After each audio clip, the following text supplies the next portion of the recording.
Welcome to this week's episode of Connect the Dots, a production of Industry Intelligence Incorporated.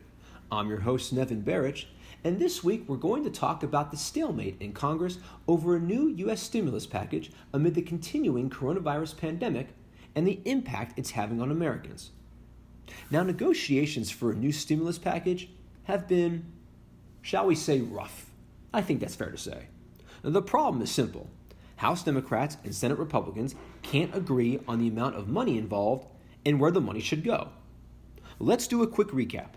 Back in the spring, House Democrats passed a $3 trillion stimulus package, which Senate Republicans said was too much money. Negotiations followed, and House Democrats eventually proposed a lower stimulus package worth $2.2 trillion.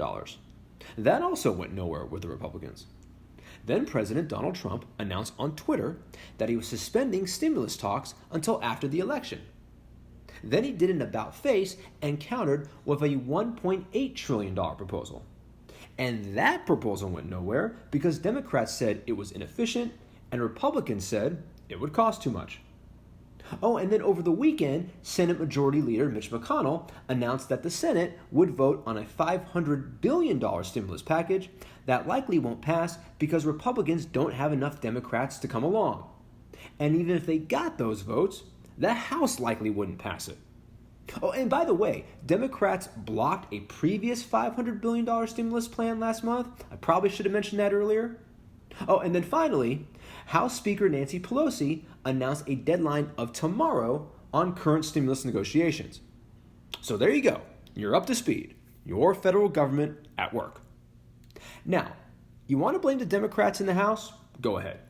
You want to blame the Republicans in the Senate? Go ahead. We all have our opinions as to why a deal can't be made, and we're not going to go into those opinions on today's show because regardless of what side of the aisle you're on, what really matters is that currently there's no stimulus package at a time when many Americans need one now.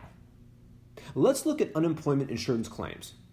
Last week, it was reported that continuing claims for U.S. unemployment insurance was 10 million for the week that ended on October 3rd, and that new claims for the week that ended on October 10th were up 6.3% to 898,000. In addition, an estimated 25 million Americans were on jobless benefits as of the end of September. And finally, there's this. According to researchers at Columbia University, the poverty level in the U.S., after falling by 4 million people at the start of the pandemic due to the first stimulus package, has now risen to a level higher than before the pandemic. The number of those living in poverty has grown by 8 million since May. So the dots here are pretty easy to connect. Many Americans are suffering without another stimulus package. Help is needed, and it's needed now. Will it come? Will it come in time? Those answers will be coming soon.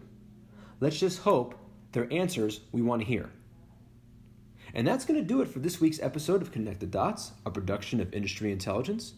You know what, at Industry Intel, we pride ourselves on helping you to better understand your industry's challenges. How do we do this? Just find out for yourself. Visit our website at www.industryintel.com. Check out all episodes of our podcast. Check out our blogs.